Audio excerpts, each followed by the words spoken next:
Hola, ¿qué tal amigos? El día de hoy vamos a estar leyendo Los Caminos para el Éxito de Aurelio Avenza y Rodríguez y vamos a empezar.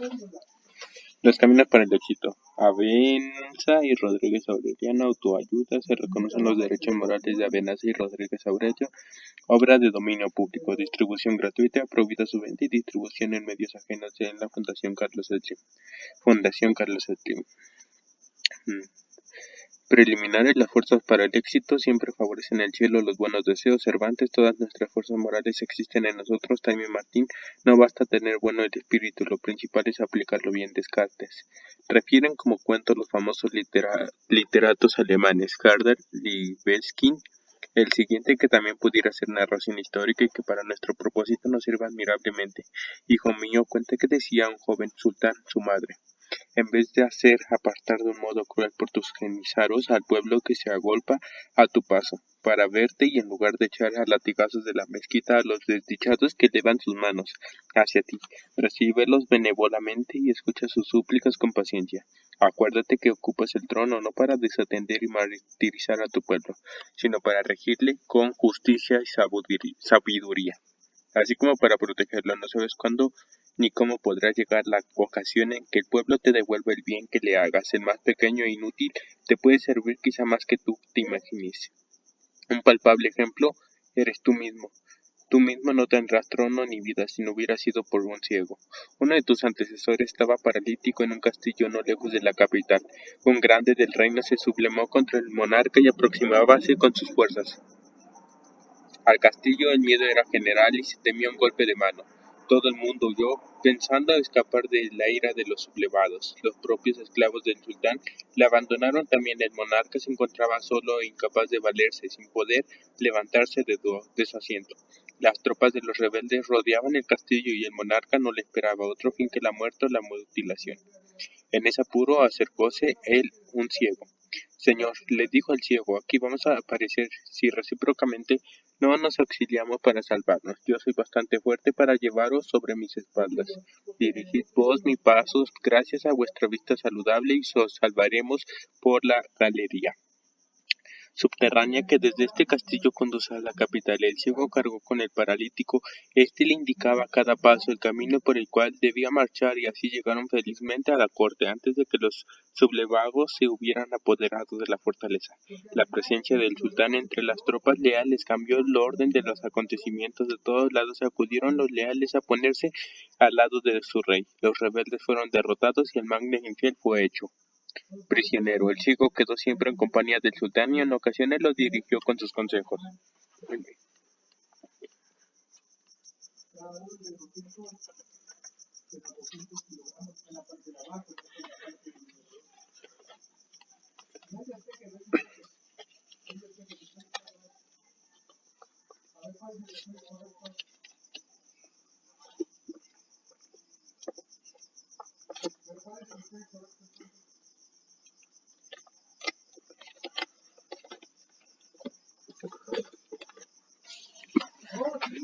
Vamos a seguir. En esta narración podemos ver nosotros una imagen del espíritu humano. El paralítico dirigiéndose en la inteligencia, no hay ni una imagen, que guía el ciego, que carga con el monarca y los salva. Es la voluntad que ejecuta, y hasta las tropas leales entusiasmadas de ver el rey. Entre ellas son la sensibilidad que se caldea y todo la domina. El paralítico, el ciego y los soldados leales, unidos a esos tres elementos, llevaron a cabo una empresa que separados pareciera invisiblemente perdida. Una cosa semejante ocurre con las fuerzas del espíritu humano y con el cuerpo cuando de llevar a cabo cualquier obra se trata. Inteligencias y voluntad, estas sin aquella ambas y en el fuego de la pasión, sino un fuerte robusto que obedezca a los impulsos de las fuerzas del alma y ejecute todas nuestras energías, en fin, aisladas sin aparecer armonizadas y unidas, no lograrían nunca la realización de un propósito. Por el contrario, equilibradas y juntas, llegan a donde se propongan. Veamos ahora cómo se preparan esas fuerzas para el trabajo y cómo han de trabajar para que el éxito llegue. Ante todo hay que saber que, como dice Kant, el cumplimiento del destino En el hombre es imposible para el individuo abandonado a sí mismo, lo cual supone la preparación de él por medio de la educación. La naturaleza ha puesto en nosotros gérmenes que a nosotros toca desarrollar en proporción a nuestras disposiciones naturales y el destino que hayamos de cumplir como seres sociales y como seres individuales. La naturaleza ha dado a todos los seres aquellas facultades propias para la realización de sus destinos, de cual ninguna criatura carece más de tales facultades. En el hombre les agregó la propiedad de hacerlas perfectibles. En resultado, el hombre es el único ser susceptible de educación. Los animales, tan pronto como principian a sentir sus fuerzas, se emplean regularmente, es decir, de una manera que no les sean dañosas a sí mismos. Es curioso, en efecto, dice Kant, de quien tomamos estas ideas, ver cómo las jóvenes golondrinas, apenas salidas de su huevo y todavía ciegas, saben arreglarse de modo a hacer caer sus excrementos fuera de su nido. Los animales no tienen, pues, necesidad de ser cuidados, envueltos, calentados y guiados o protegidos. La mayor parte piden es verdad el alimento, pero no cuidados, entendiendo por esto las preocupaciones que toman los padres para impedir a sus hijos hacer de sus fuerzas un nocivo uso. Si, por ejemplo, un animal al venir al mundo gritase como hacen los niños, sería pronto, infaliblemente, la presa de los lobos, y otros animales salvajes que acudirían atraídos por sus gritos. El animal es por su instintivo, lo que puede ser una razón extraña, ha tomado de avance por el todo los cuidados indispensables, mas el hombre tiene necesidad de su propia razón. No hay en el instintivo y preciso que él se dé a sí mismo su plan de conducta, pero como inmediatamente no es capaz y al mundo aparece un estado salvaje, tiene necesidad del socorro de los otros. Aquí viene ya el auxilio de la educación y de los educadores, preparando al individuo para el desarrollo de sus fuerzas y para el acertado uso de las mismas. Lo primero que debemos acostumbrarnos o educarnos fuera, desde luego, de atender al cuerpo y a todas nuestras energías físicas, y es a someternos desde bien pronto a los preceptos de la razón. La demasiada libertad engendraría rudeza. La excesiva ternura y el dar a los niños todo hecho les imposibilitaría más tarde para la lucha por la vida, donde tantos obstáculos aparecen a cada momento en los negocios del mundo. Los americanos educan a sus hijos para la independencia, haciéndoles desde bien temprano vivir por su cuenta, pero vigilando su conducta. Así son hombres de iniciativas en un grado tal y con una precocidad tan extraordinaria, cual en Europa se desconoce. Todo proviene de que por allá las fuerzas personales del individuo se ponen a prueba y en los primeros años de la vida, tanto si se trata del hijo del obrero como el hijo del potentado. El hombre con sus fuerzas corporales y anímicas no es, sin embargo, más que lo que la educación haga de él. Será un pusilánime o un valiente o un generoso o un egoísta, un inteligente o un necio. Cuando el hombre es viejo ni tiene un adarme de juicio, es cuando piensa lo que es y lo que pudiera haber sido, dado caso que no se le ha educarse del modo más apropiado para sacar partido de su fuerza. Por eso, la humanidad, que cada día va sabiendo más, comprende que en la educación está el gran secreto de la perfección de la naturaleza humana y por consiguiente del progreso y del bienestar de las sociedades.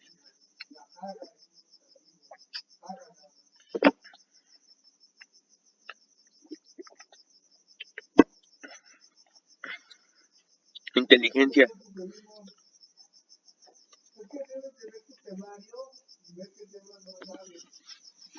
Inteligencia, sentimientos, pasiones, voluntad.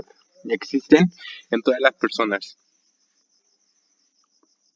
pero hay inmensa diferencia entre cómo se sirven de esas energías y cómo las hacen valer los hombres según se les haya educado, y cómo el problema educativo se va viendo ya bastante claro. Hay que esperar que contribuya más eficazmente cada día que pasa a la felicidad de la especie humana, más adentro de la solución general y común del problema educativo, con arreglo a la identidad de naturaleza. En todos los hombres ofrecen soluciones parciales, tanto como personas según las disposiciones particulares de cada individuo y según también el ideal que cada cual se haya propuesto, factores que la educación no puede desatender. Además, aún dentro de la solución general del problema educativo, hay que observar la marcha de los tiempos y preparar a la humanidad para un futuro siempre. Mejora el presente, cumpliendo en esto también la ley del progreso, por lo cual siendo las fuerzas del individuo siempre las mismas, ha de imprimírselos dirección variada.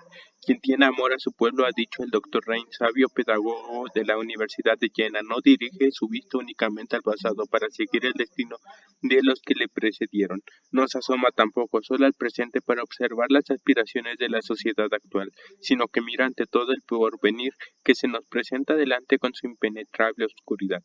En lo intelectual como en lo moral caben progresos y hay que mirar a que nuestras fuerzas contribuyan a aumentarlos poco a mucho, pero aumentarlos con arreglo a que cada uno pueda y el futuro que se prevé y se desea. Es la ley de la naturaleza humana, el que estemos constantemente pensando, proyectando, anhelando, aspirando a desenvolvernos en una actividad insaciable. A cuanto no podría llegar toda persona que en vez de gastar fuerzas para oponerse a tales anhelos siguiese los espontáneos impulsos de su naturaleza y los favoreciese. Cuanto no llegan porque hacen lo que pueden para no llegar. Recapacitando sobre las diversas fuerzas que el individuo colaboran a la realización de toda obra personal, hallamos que el alma y cuerpo se hallan en una acción y reacción constante, siendo la salud el segundo base y elemento imprescindible para cualquier determinación del espíritu admitida y supuesta, por tanto, la colaboración del cuerpo en las condiciones más favorables de salud y robustez. Veamos hasta dónde puede llegar para toda obra humana las fuerzas de las facultades anímicas. 2. Papel de la voluntad. Un alma firme e imperturbable crea un mundo para sí misma. Goethe. Quiero esta palabra es poderosa. Si la dice una seriamente y con firmeza, las estrellas se desprenden del cielo al decir yo quiero. Han. Al carácter es fuerza y la fuerza tiene siempre algo de naturaleza divina. Forgate.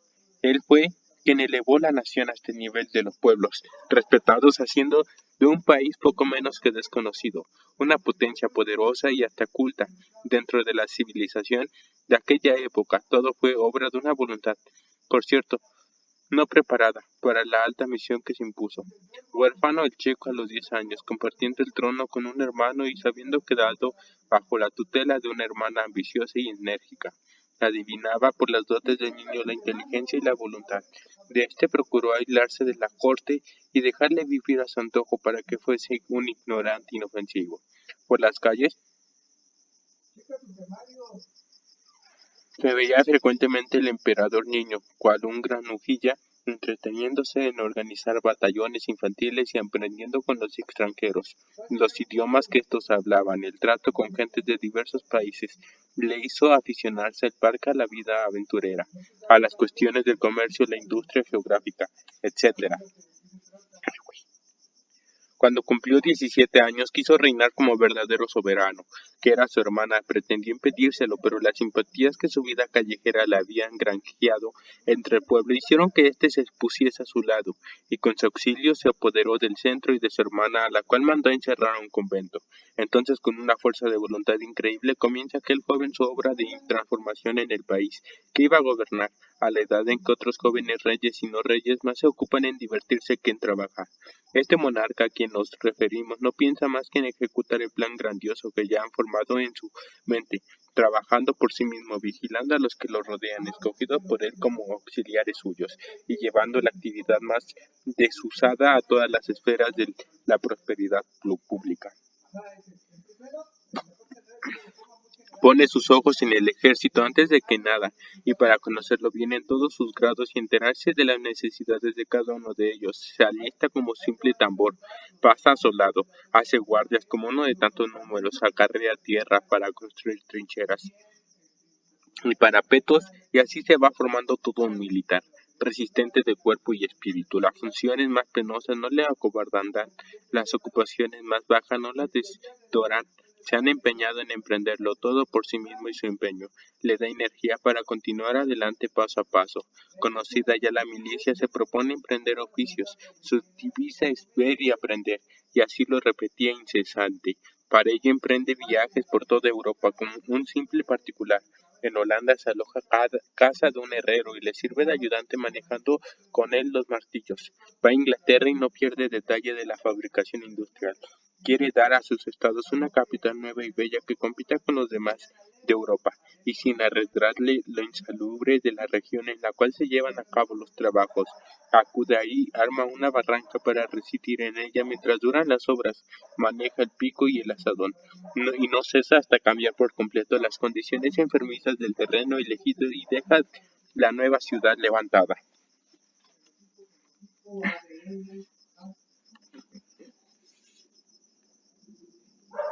Visita Francia y no le entusiasman las pompas de aquella fastuosa corte, en cambio quiere ver todo lo que se refiere a industria e ilustración. En la Sorbona exclama, visitando la tumba de Richelieu y abrazando su estatua: «Oh gran hombre, si vivieras todavía te daría la mitad de mi reino, para aprender de ti a gobernar». La otra mitad igual penetraba en una carretería que en una tienda de joyas, no por mera curiosidad, sino por ver si aprendía algo nuevo. En los cuarteles trataban de camaradas a los soldados, bebían a la salud de los pobres inválidos, gustaban su comida y conversaba con ellos amigablemente. Su indumentaria le preocupaba poco, y nadie hubiera imaginado que aquel señor que paseaban por las calles de París con el traje desaliñado, sin abotonar muchas veces, y en la mano el sombrero, pues rara vez se lo ponía, fuese el emperador de Rusia, Pedro el Grande, el verdadero fundador de la Rusia moderna, que ha dejado a los reyes y emperadores un ejemplo magnífico de lo que pueda una voluntad firme encaminada hacia el bien. Algunos lunares empañan la historia de este hombre insigne, como la crueldad con que sofocó en Moscú una sublimación de los Strelitz, antigua guardia de los zares, en favor de su hermana Sofía, para que tengas en cuenta que por educación y aun por atavismo había de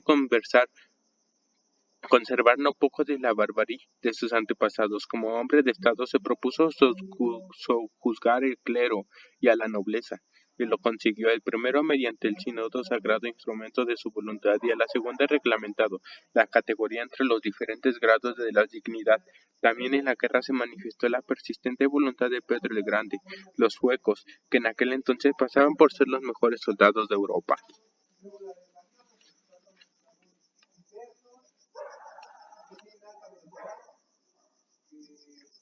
dispersaron el ejército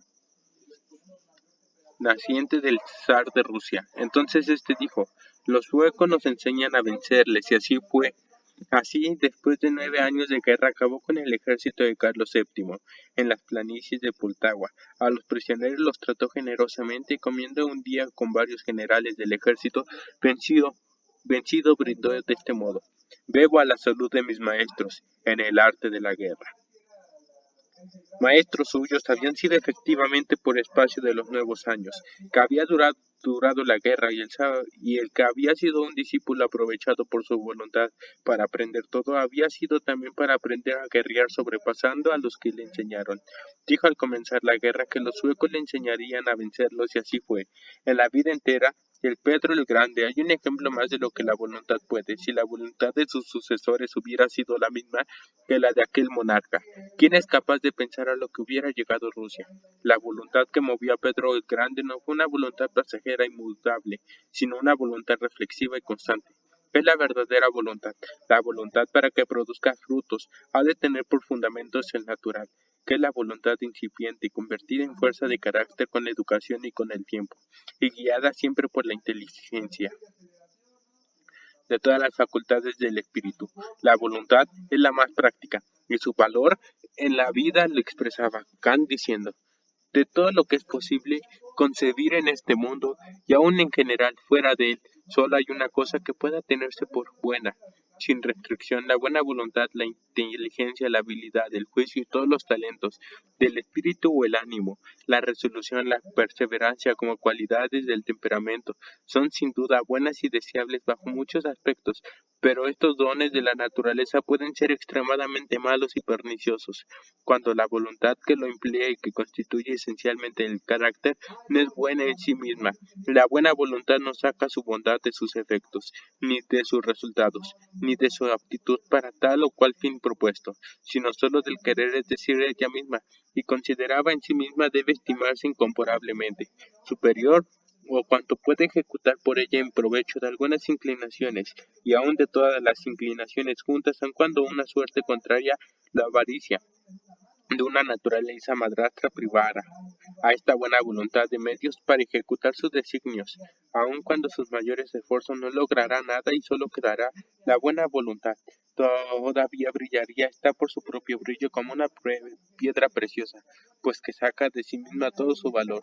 Pero no todos los hombres saben que posee una fuerza tan preciosa, cuál es la voluntad, ni tampoco que lo saben aciertar a utilizarla. La voluntad, pues requieren que se le conozca primero y después que se le eduque, ya que como las demás facultades humanas es susceptible de educación.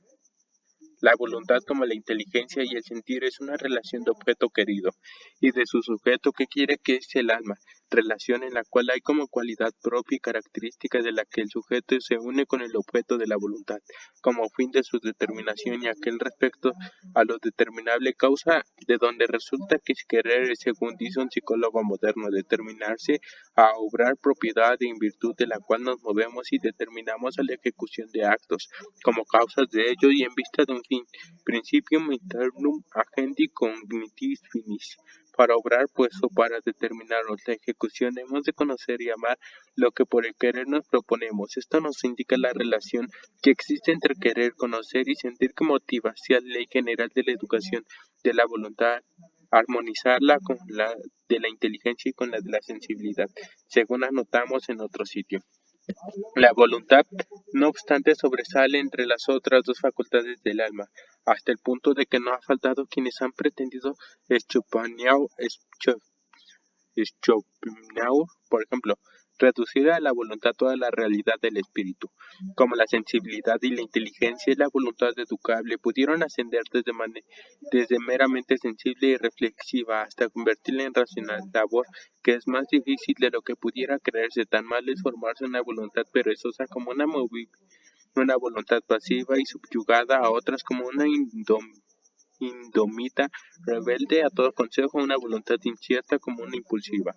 En la formación y dirección de la voluntad hay que observar más que nada la regla de reprimir y excitar, dejar vuelos y cortarlos. El individuo que de joven ha obrado siempre ante indicaciones extrañas, carecerá de voluntad o no le tendrá firme y propia. El que por el contrario se ha criado a rienda suelta será decidido y enérgico. Mas tampoco ese será una voluntad perfecta, sino que expondrá al sujeto a mil peligrosos por causa de irreflexión. La educación de la voluntad ha de ser positiva y negativa, pensando que el hombre no ha de ser ni fraile que haga dejación de su voluntad, poniéndola en manos de otros, ni anarquista que camine por el mundo sin más freno que su libre determinación. El placer y el dolor son los estímulos más naturales para la educación de la voluntad, mas la simpatía, el amor, la emulación, el elogio y otros medios pueden servir para que las personas ya desde los primeros años de su existencia obren o dejen de obrar, que en su suma lo que constituye la cultura de la voluntad, del ejercicio de cualquier clase que sea físico-moral, es como acto de voluntad, un medio excelente para desenvolverla si requiere esfuerzo y se regula. Si el ejercicio es caprichoso y desordenado, pervierte la voluntad en vez de educarla.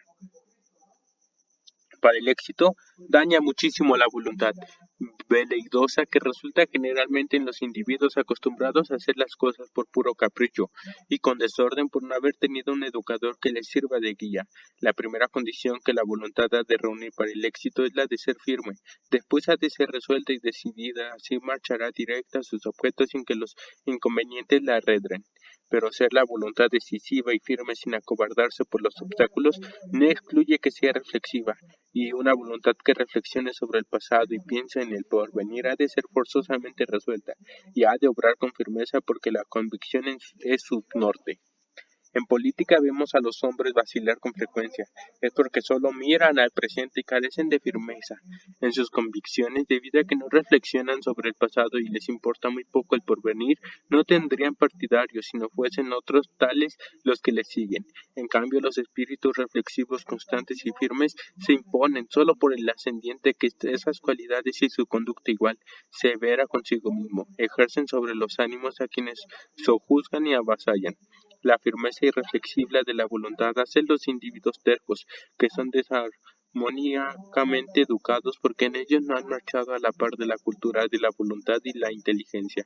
La terquedad como defecto de educación es mala, más no obstante los tercos suelen llegar aunque sea dando tropezones y tumbos.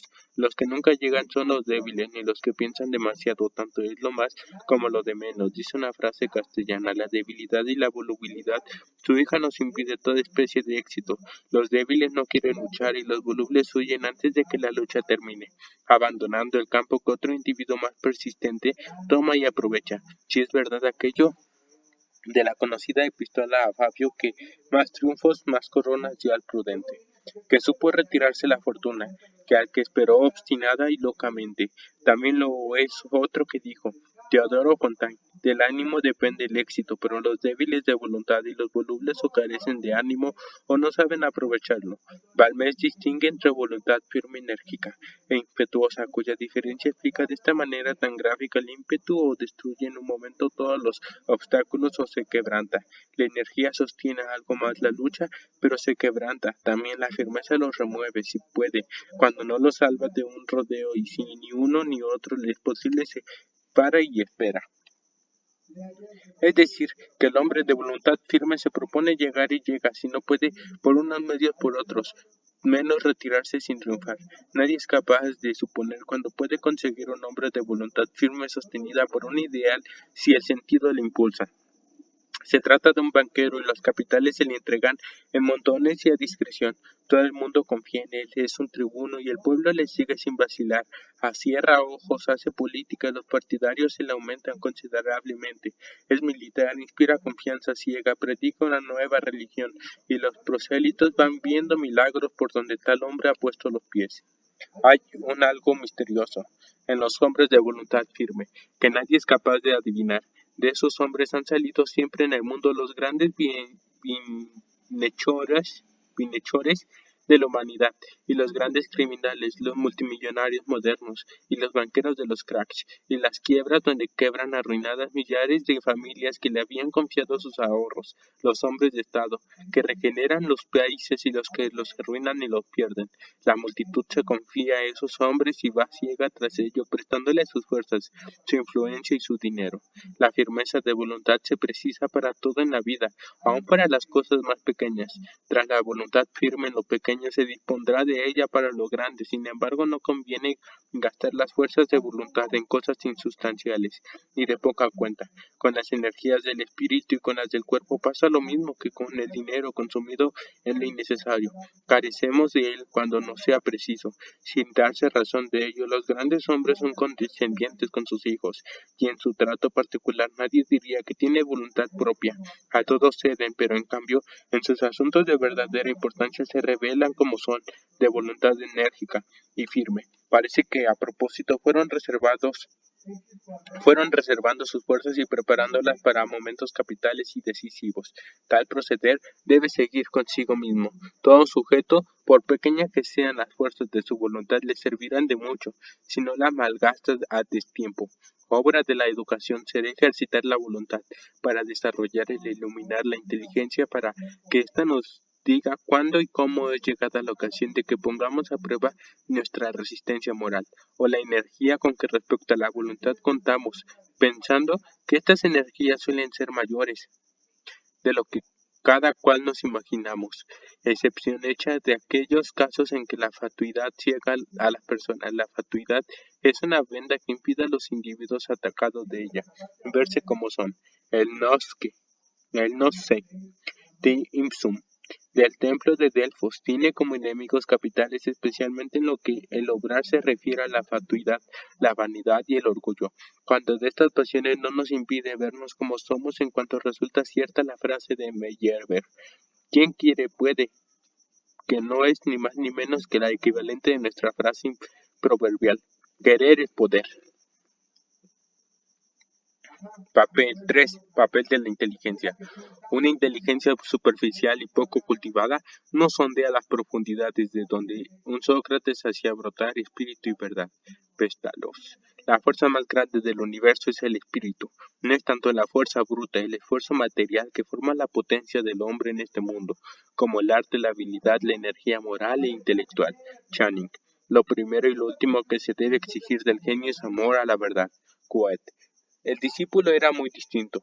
El maestro en su estilo y en su lenguaje del último decían sus compatriotas, encantados por su dulzura y suavidad, cuando hablaba que las abejas, siendo niño mientras dormía en la cuna, habían venido a depositar la miel en sus labios. El primero, por el contrario, empleaba en sus discursos o en sus escritos un estilo seco, vigorosamente didáctico, aguerrido y hasta duro. Con todos los pensadores se reconcentraba en sí mismo, huía de la erudición e iba a lo meramente suyo, y a decir la verdad sin mirar si salía de su boca con atildamientos o sin ellos. Todos los filósofos suelen ser así, lo extraño es que su maestro no lo fuese. El maestro a quien aludimos era Platón, el discípulo del cual vamos a ocuparnos era Aristóteles. 20 años estuvo éste recibiendo lecciones de aquel. Había, pues, motivo para que se conociesen, y el maestro decía del alumno comparándolo con otro Aristóteles: necesita freno y Genócrates su espuela. Se refería a la aplicación aludiendo al carácter, exclamaba. Aristóteles no nos cosea, como los potrillos, a las yeguas que lo alimentaban. Mas ese individuo adusto y hasta agresivo pero estudioso estaba dotado de una de las primeras inteligencias que ha habido en el mundo. En sus ojos pequeños y penetrantes se adivinaba un monstruoso talento que él cultivaba, incansable, sin preocuparse de si su cuerpo débil podría o no responder a las alturas de su inteligencia. Alma tota su persona, por el alma y para el alma vivía, pensando siempre, siempre discurriendo sobre nuestras investigaciones filosóficas. 2 docenas de siglos ha transcurrido desde que el preceptor del espíritu humano, como le llamaron los árabes, pasó por el mundo, y todavía la filosofía que da frutos más sazonados es la filosofía aristotélica. Mucho fue lo que Aristóteles debió a su educación primaria, a las enseñanzas de Platón, el estado general de la civilización griega y a los recursos que en medios de cultura le proporcionó su discípulo Alejandro Magno, pero su inteligencia portentosa hizo más que todos estos otros elementos juntos. A un filósofo le basta su inteligencia para investigar y descubrir, aún sin medios y retirado en la soledad de su gabinete. Si es observado solo con el libro inagotable de la naturaleza, tiene una ocupación para los días enteros de su existencia. Con lecciones y sin ellas, con bibliotecas y maestros, o sin los unos ni las otras, Aristóteles hubiera sido siempre Aristóteles. Su amor a la verdad era obsesión, como lo es en otros, por ejemplo, el amor a lo bello o a lo bueno. Su vasto talento no se saciaba nunca, y lo que los demás no le hubieran dado y ya averiguado, lo habría descubierto él. No era el pesar de que Platón lo tenía por adusto, un hombre Aristóteles sin afectos personales ni pasiones, era que su amor por la verdad oscureciera todas las demás cualidades. Había en el sentimiento y voluntad firme, pero la inteligencia sobresalía y era la propiedad distintiva de su personalidad. Sería difícil encontrar en la historia otra inteligencia que la superase. La inteligencia sin cultivar es el sentido común, por el que no pocas personas se distinguen. La inteligencia cultivada por el ejercicio, el estudio o la aplicación es la que distinguió a Aristóteles. Nos vamos a aspirar nosotros a que el mundo se llene de Aristóteles. ¿Cómo nos pretendemos que sea infinito el número de los Alejandros, los Demóstenes, los Guillermo Tell, etcétera, etcétera? Pero si tienen derecho la sociedad a exigir, en lo que respecta a la inteligencia, que cada cual eduque esta facultad de su palma para hacer uso de ella, no a modo de instinto, que a eso equivale a los seres humanos el sentido común, sino como capacidad racional que sabe el cómo y el porqué de sus aspiraciones. Para lograr éxito en cualquier empresa es preciso conocer bien las cosas, el fundamento de ellas y sus consecuencias, y para alcanzar esto es necesario a su vez pensar con acierto, a lo cual solo se llega por una inteligencia cultivada. Hay quien ve como mucho en todo, como decían Balmes, pero les cabe la desgracia de ver todo lo que no hay y nada de lo que hay. A esos hombres les falta una buena vista espiritual o una buena inteligencia, que es la vista del alma, o no la tienen educada. Otros, por el contrario, ven bien, pero poco. Los primeros suelen ser, según el mismo filósofo, grandes proyectistas y charlantes. Los segundos se parecen a quien no ha salido nunca de su país, fuera del horizonte a que están acostumbrados. ¿Se imaginan que no hay más mundo? En España encontramos de estas gentes abundancia, son desequilibradas de inteligencia, los unos por forjarse castillos en el aire y los otros pobres del espíritu, sin iniciativas que a nada se resuelven. Si su inteligencia hubiese sido educada, ni caerían en ilusiones engañosas, ni en pesimismos infundados y en medios virtud. Y a esto conduce la inteligencia racional o educada. En cualquier oficio o profesión que se emprenda, la razón ha de ser la luz que guíe. Si ellas no son bastante para el éxito, ni los estímulos de la sensibilidad, ni la testarudez del carácter, sin ella también se dejan perder por pensimos, por la falta de fe aneja la ignorancia, triunfos accesibles a nuestras fuerzas. La inteligencia tiene a la prudencia por hija, y la prudencia es condición indispensable para el éxito. Los imprudentes, si alguna vez han triunfado, han sido por azar y no son azares, ni casualidades a quienes debe el hombre encomendar su destino. Con la prudencia se pesan y meditan las acciones, se disponen los planes, se combinan los pormenores y el conjunto y se preparan los medios para la realización. Querer realizar algo sin esos preparativos es osadía que se paga casi siempre a carísimo precio. La prudencia nos lleva a realizar nuestros propósitos en el momento más oportuno, lo cual no es desde lo que menos influye para el eficaz resultado. Lo que llevado a cabo en sazón puede constituir un triunfo sorprendente, puede a destiempo inutilizarnos para toda la vida. Otra cosa que atiende al hombre prudente es el orden con que realiza sus empresas. El orden es una base firme de la prosperidad. Por el desorden de una temporada, hay quien pierde lo que avanzó en toda su vida de próspera actividad. No es que la inteligencia y el saber engendran forzosamente el orden, pero sí son, como antes hemos dicho, el fundamento de la prudencia, y todo individuo prudente comienza por ser ordenado y por realizar sus actos observando reglas metódicas que facilitan su actividad. Franklin ha dicho que el desorden almuerza con la abundancia, come con la pobreza, cena con la miseria y se acuesta con la muerte. No todos los hombres les es dado disponer de una inteligencia esclarecida que les dirija en sus negocios, pero para eso hay negocios más altos y más bajos. La misma prudencia debe servirles para no ilusionarse. Son aquellas empresas superiores a sus fuerzas intelectuales, ya por ser estas débiles, ya por no estar ejercitadas. Tanto importa conocernos a nosotros mismos como conocer el negocio que vayamos a emprender, y para ambas cosas hace falta inteligencia capaz. Si bien no es preciso que sea sobresaliente, basta con que sea prudente y racional. En ocasiones aún el sentido común basta. La vanidad, el orgullo, la soberbia y otras pasiones ciegan la inteligencia de muchos individuos y no les permiten ver con serenidad de ánimo las circunstancias de aquello que emprenden, así como si ellos comprendan o pueden comprender cuánto se necesita para salir airosa del empeño, una vez metidos en él.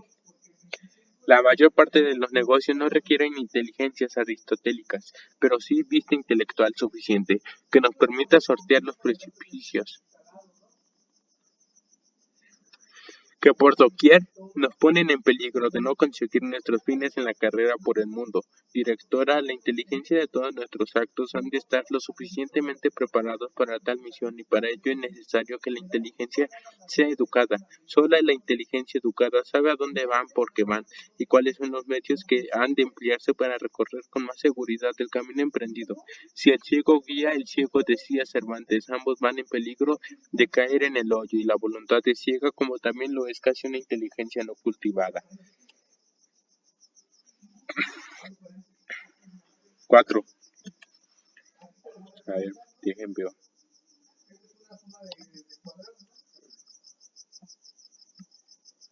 Espérenme, dejen veo algo. Voy a acabar hasta el 5. 4. Papel de la sensibilidad. Mis intenciones siempre las enderezco a buenos fines, que son de hacer bien a todas y mal a ninguno. Cervantes. Mi corazón forma el único motivo de mi vanidad, y por sí solo la fuente de todo, de toda mi fuerza, de toda mi felicidad, de toda mi miseria, o lo que yo sé, cualquier lo puede saber. Mi corazón yo solo lo tengo. Goethe. ¿Quién puede apreciar un hombre que en una fortuna en desgracia, pensando tan solo en sí y no da parte a otra persona en su placer o en sus males, ni encuentra en su corazón sentimientos alguno tierno? White. Nosotros mismos presenciamos alguna vez cómo disputaban los habitantes del pueblecillo con los de la ciudad vecina, atribuyéndose los unos y los otros ser los verdaderos paisanos del santo. Los de la ciudad indicaban hasta la casa en que habita y referían anécdotas de hechos que en ella ocurrieron. Un día, cuando siendo todavía un niño, luego canonizado, se encontraba solo en su domicilio, se presentaron 6 pobres de los muchos que en aquella casa eran socorridos constantemente, y como el chicuelo no hallase a mano otra cosa que darle, entró al corral, tomó 6 pollos que criaba una gallina, y a cada pordiosero hizo entrega de uno de los animalitos. Cuando la madre del niño volvió a casa y preguntó por las aves, el chico dijo: vinieron unos pobres y se los di. Como solo vinieron 6,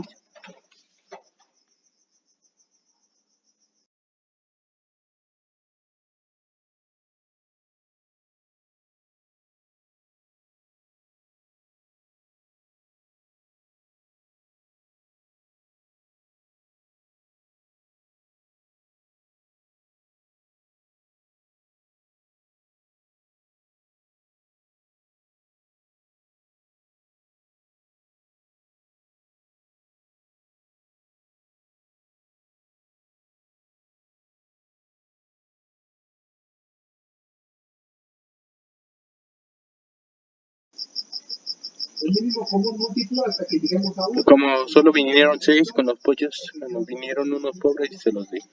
Como solo vinieron 6 con los pollos, tuve bastantes. Si hubieran sido 7, les habría dado también la gallina, fundándose en que el traje viejo lo llevaba con más comodidad que otro nuevo que acababa de estrenar.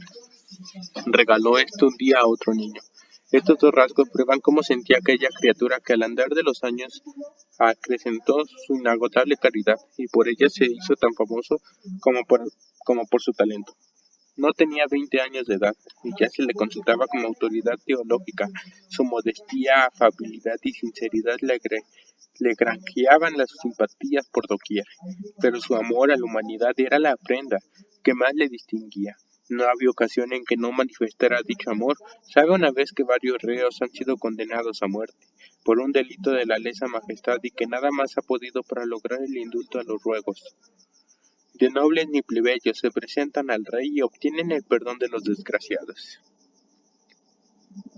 Cuando el monarca habla luego del asunto, dice: los ruegos del prior de los agustinos del Valladolid son para mí como preceptos de Dios. Ese mismo rey lo nombra después arzobispo de Granada, y tiene que admitirle la renuncia. La modestia del prior de Valladolid no admite de dejar una celda para que acepte el arzobispo de Valencia. Hay que amenazarle con la excomunicación por desobediencia, y cuando marcha a posesionarse del cargo va a pie con su hábito raído y viejo y un sombrero que cuenta 26 años de servicio. Llega a Valencia, y los canónigos, al ver su arzobispo tan pobre, le regalan por suscripción 4.000 ducados. No han concluido de hacerle la entrega cuando, a presencia de los propios donantes, manda el dinero al hospital. Pensaba que la pobreza y la dignidad episcopal eran compatibles, y que los obispos habían de distinguirse por su virtud y sus buenas obras, no por la preciosidad de sus muebles, ni por la magnificencia y suntuosidad con que vivan. Su mesa era igual a la que tenían en las celdas del convento. Ayunaba a pan y agua con sus hermanos los agustinos. La vajilla del comedor arzobispal volvió a ser de barro. Unas cucharas que había de plata no se empleaban más que para los huéspedes. Cruz arzobispal y ornamentos propios no los tuvo jamás este arzobispo. Lo que usaba eran de las catedrales. Las rentas del cargo de lo consideró siempre como patrimonio de los pobres, y él se tenía como administrador de ellas. No más raro era el día en que socorriese a menos de 400 pobres. Amen de los socorros secretos con que atendía a pobres vergonzantes, visitar enfermos, instruir, dirimir contiendas, predicar a diario, socorrer a los huérfanos y a los presos. Tales era su ocupación. Las palabras de San Pablo o Timoteo de que la virtud sirva para todo convenía admirablemente el arzobispo valenciano. No pudo por falta de salud asistir al concilio de Trento, pero casi todos los prelados españoles tocaron en Valencia antes de marchar a Roma, con el fin de inspirarse a las ideas del apóstol de España. Pensando siempre renunciar el puesto por creer que no cumplía bien las obligaciones del cargo, le cogió su última enfermedad. 3 días antes de morir hizo llevar a su cama 5.000 ducados, que era toda su fortuna, y dio orden se distribuyesen a los pobres. La víspera de su muerte le dijeron que había cobrado 1.200 escudos y pidió por Dios que fuesen repartidos. Hecho que fue el reparto entre los pobres, exclamó: Dios mío, me encargasteis la administración de vuestros bienes y ya los he repartido, según vuestra divina voluntad. Se acuerda luego de que aún posee la catua y hace donación de ella al alcalde de la cárcel pidiendo prestada para morir en ella. Qué bien fue ese hombre extraordinario por su sensibilidad y su amor a Dios y al prójimo. Fue Santo Tomás de Villanueva, nacido en Fuenllava, criado en Villanueva de los Infantes y enterrado en Valencia, rodeado de 9.000 pobres que sin consuelo lloraban la pérdida de su amante protector. La sensibilidad fina de Santo Tomás educaba y alimentaba siendo niño por unos padres caritativos que repartían sus cosechas entre los menesterosos del pueblo. Elevó a vuestro héroe desde la humildad del labriego hasta la dignidad arzobispal, y que más desde los fugaces honores del mundo hasta los eternos y sublimes goces del cielo. Así también son muchos los que por una sensibilidad delicada y bien dirigida, aunque no precisamente por las sendas exclusivas de la caridad cristiana, se han hecho famosos, sino como santos como hombres. El marino que en momentos de borrasca sacrifica su vida por salvarla de un semejante suyo perdido entre las olas y luchando con estas, el médico y el sacerdote en tiempos de epidemia, la hermana de la caridad, y todos cuantos sin mirar egoístas o personales se dedican al servicio generoso de la humanidad, por la humanidad misma o por Dios, lo hacen inspirados en una sensibilidad viva y fecunda, siempre noble, honrosa y santa. El catálogo de esos hombres, a pesar de cuanto se habla de la maldad humana, es inmenso. La religión católica especialmente tiene su santoral repleto de acciones generosas, que le ha inspirado el amor a Dios y al prójimo. Por algo Dios en el Sinaí entregó a los hombres grabados en piedra los preceptos del amor como fundamento de su ley, pero no los preceptos del amor egoísta, que se traducen en vanidad, pompas, orgullo, ambiciones, honores, vergüenza y otras muchas aspiraciones, donde si de ellas obtiene lo extraño, a veces beneficios, gula el que tales sentimientos tiene, más el propio provecho o la satisfacción interna de su alma, que el ajeno beneficio, el amor que Dios ha querido que inspire el hombre a sus actos, es el que produce sentimientos superiores propios de la criatura racional, como el de la adhesión a lo bueno o a lo verdadero, y a lo justo, de donde se derivan esos incontables sentimientos denominados amistad, benevolencia, beneficente, respeto, veneración, compasión, amor filial, etcétera, etcétera,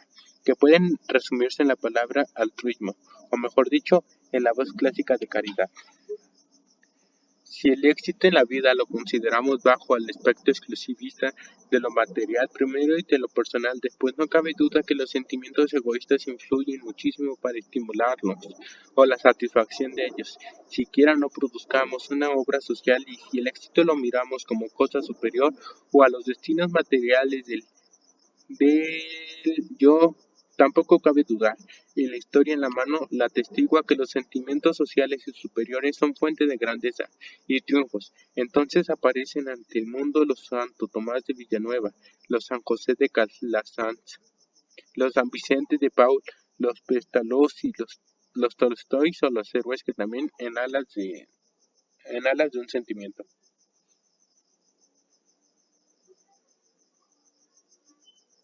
social llamado patriotismo, ha glorificado a cada país como ejemplo de abnegación, desinterés y amor a sus compatriotas.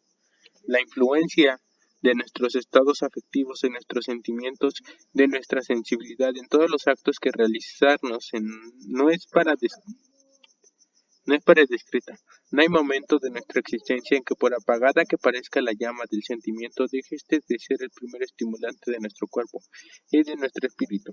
La fama, la gloria, el amor, la verdad o el bien, el fanatismo, la emulación, etcétera, etcétera, son chispas de la sensibilidad o aguijones de leña, que nos empujan a movernos y a distinguirnos realizando algo noble o algo que por tal consideremos. Aquella voz que oía Macbeth y que lo repetía: Macbeth, Macbeth, será rey. Es la voz del sentimiento que oímos todos y que nos dice, a cada cual según nuestros gustosos sentires será rey del arte, será rey de la ciencia, de la gloria mundana, de la felicidad en la tierra o de la felicidad en el cielo de la bondad. Homero, Virgilio, Aníbal, Mahoma, Galileo, Cervantes, Shakespeare, Goethe, Mozart, Murillo. No dejarían de oír la voz de su sensibilidad llamándoles para que fuesen lo que fueron. La experiencia ha demostrado por ello y por otros muchísimos hombres célebres cuán grande es el valor que tiene la sensibilidad de los destinos futuros del individuo mediante la influencia que ejerce la inteligencia y la voluntad. Payot, comentando esta cita de Stuart Mill, ni las emociones ni las pasiones humanas han descubierto que el movimiento de la Tierra dice, no ciertamente, pero tal descubrimiento ha utilizado sentimientos derivados y poderosos, sin los cuales no hubiera ejercido influencia alguna en la marcha de la humanidad. Y antes cita la frase Spencer, de que los sentimientos son los que gobiernan el mundo, y esta obra de Michelet, la exaltación de una idea no es tanto como la primera aparición de su fórmula como su definitiva incubación. Cuando fecundada por la fuerza del corazón abre su corola, recogida en el abrigo seno del amor. Lo que se dice de las ideas pueden aplicarse a sí mismos a las voliciones, donde la influencia de la sensibilidad no es menor, eficaz y patente. Queremos según sentimientos. No hay duda, por más que a veces vosotros mismos lo desconozcamos. Hay momentos en que así el equilibrio efectivo nos hace más aptos para el estudio, y la comprensión nos capacita también mejor para las decisiones razonables y firmes de la voluntad. De igual manera, los desequilibrios pasionales nos anulan para toda ejecución, o nos impulsan con energía hacia ellas según la índole de las pasiones, que obra en nosotros. Aristóteles dijo que el placer es la flor de la actividad, mas también se piensa que el dolor de su condimiento y que sin dolores no habría placeres. Siendo ambos tan correlativos, no es extraño que por el placer unas veces y por el dolor otras, obremos o nos anulemos para las acciones, que son efectos de la voluntad movida por la sensibilidad o aniquilada por esta. Como fuerza impulsora ejerce la sensibilidad gran influjo sobre la inteligencia y la voluntad por el entusiasmo que comunica a la una para la investigación de la verdad y la otra para divulgarla o sostenerla hasta con la muerte si es preciso, así como para vencer cuantas dificultades se opongan a nuestras resoluciones, sea del orden que sean. Animado del amor a la verdad y del sentimiento de hacer bien a sus semejantes, inventa Carlos Teillier una máquina frigorífica, base de una nueva industria en la que hay empleados millones de duros y millones de hombres y con la cual se habrá aliviado la miseria fisiológica de generaciones enteras. El inventor, no obstante, muere en la mayor pobreza sin que su patria, que tanto se aprecia de proteger a sus sabios, le socorra en su desoladora ancianidad. La conserje del edificio donde el sabio muere se encarga de suministrar las últimas tazas de caldo. Si Teillier no hubiera estado sostenido por los estimulantes de su vida sensibilidad y el amor a la verdad y al bien, ¿cómo era posible que su espíritu amargado por el desagradecimiento de su patria primero y de la sociedad entera después no hubiera desfallecido mucho tiempo antes, de pena más que de hambre? Lo que comúnmente llamamos energías de la voluntad, fortaleza del carácter, son con frecuencia alientos que con la sensibilidad presta a la voluntad la inteligencia al cuerpo mismo, la vida del sentimiento elevándose desde los rincones más oscuros de la inconsciente hasta la idealidad más alta, confundida en sus vuelos con las sublimidades de una imaginación rica. Forma una escala misteriosa, en que se funden aspiraciones egoístas con otras sociales, nobles y desinteresadas que mueven la inteligencia y sostienen la voluntad contra toda clase de adversidades. Galileo, levantándose del suelo, donde ha pronunciado la fórmula de abjuración de sus errores, no puede por menos de exclamar, mientras sacude el polvo de sus rodillas, movido por un sentimiento irresistible de amor a la verdad. Por Simov, el sentimiento del amor a la patria y a su fe hizo que los macabeos y su madre fuesen uno tras otro al suplicio sin que el martirio los anonadase. Con esos ejemplos podríamos presentar no pocos por los cuales se viera que la sensibilidad como facultad del alma produciendo sentimientos ya de amor a sí mismo en el individuo ya de amor a sus semejantes y ya a Dios, a la verdad, al bien o a la justicia. Es una fuerza inmensa con la cual hay que contar para todo éxito. Ahora bien, esa fuerza es preciso dirigirla. Para utilizarla con provecho y la dirección de la sensibilidad es más difícil que la de la inteligencia. La sensibilidad ante todo es más que las otras facultades del espíritu, un don natural en el que por tener poca influencia las imposiciones extrañas se necesita saber aprovechar las circunstancias y los momentos al par, que no desconocer. Cuanto puedan influir para sentir bien o mal los instintos, el temperamento y la herencia, la dirección y cultura de los sentimientos tiene dos partes, una negativa para reprimir las tendencias bajas y aún las nobles si son pasionales, y otra positiva para que se ejerciten y practiquen las tendencias elevadas. Sin llegar tampoco basta la pasión. Armonizar la educación positiva y negativa de la sensibilidad debe ser la aspiración en la cultura de dicha facultad del alma. Ni sentimentalismo. Ni modo.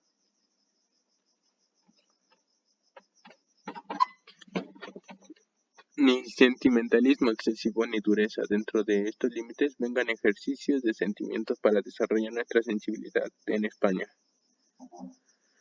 Las crueldades con que familiarizamos a la juventud mediante las corridas de toros, la persecución de que hacemos objetos a los pájaros y el poco precio en que hacemos a los árboles motivan con mucha ignorancia una falta de sentimientos que de los animales y las cosas se traduce después a las personas y a las ideas, siendo la causa de que cada día haya menos compasión, menos beneficencia, menos caridad, menos patriotismo, menos sentimientos nobles, en una palabra y más sentimientos superficiales, egoístas y bajos.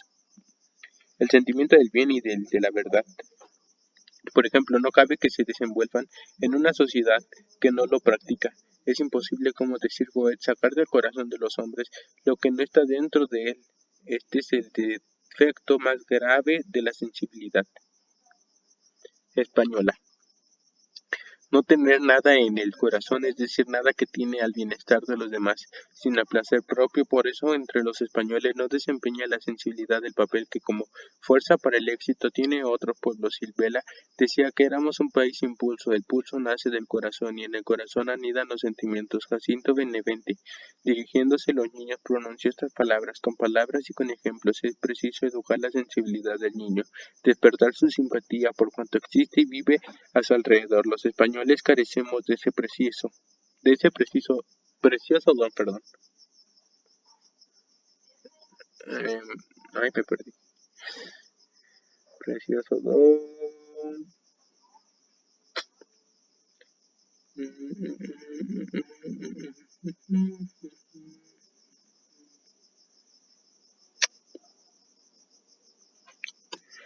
Ay, güey.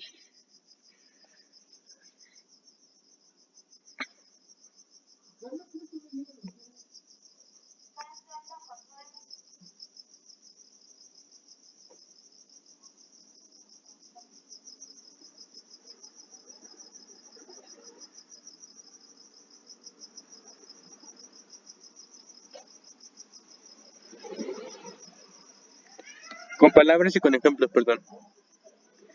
Es preciso educar a la sensibilidad del niño, despertar su simpatía por cuanto existe y vive a su alrededor. Los españoles carecemos de ese precioso don de la simpatía, que es comprenderlo y amarlo todo.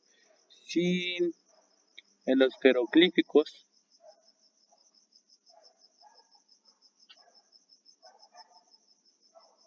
ay, ¿dónde? Es que mi pie se está mojando de agua. Jeroglíficos, Horacio. Me perdí.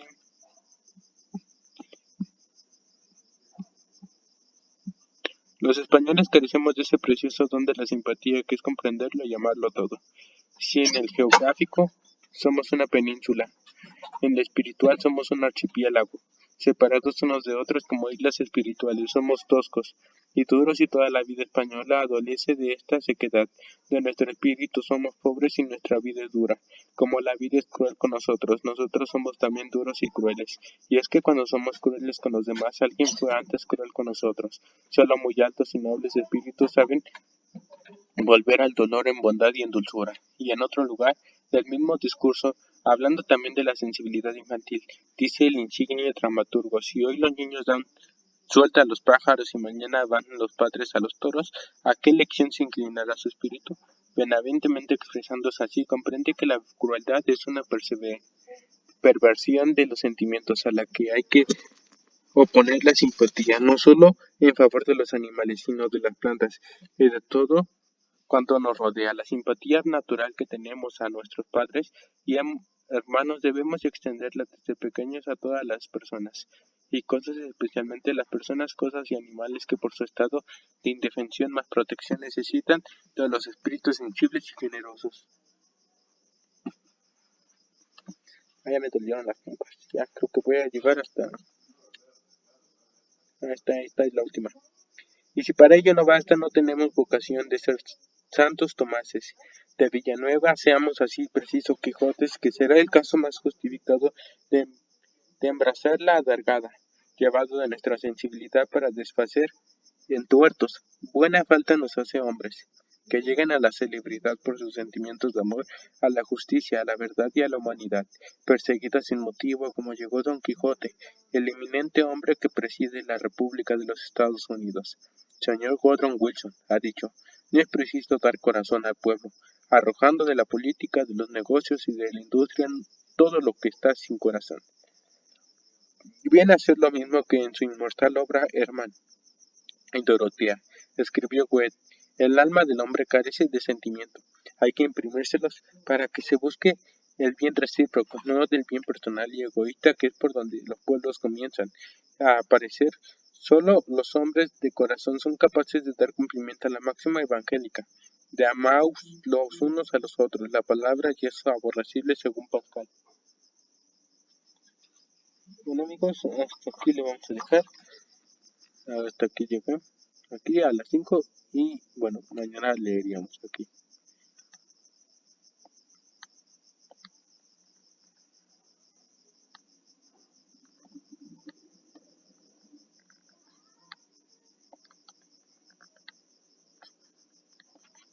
Aquí, adiós.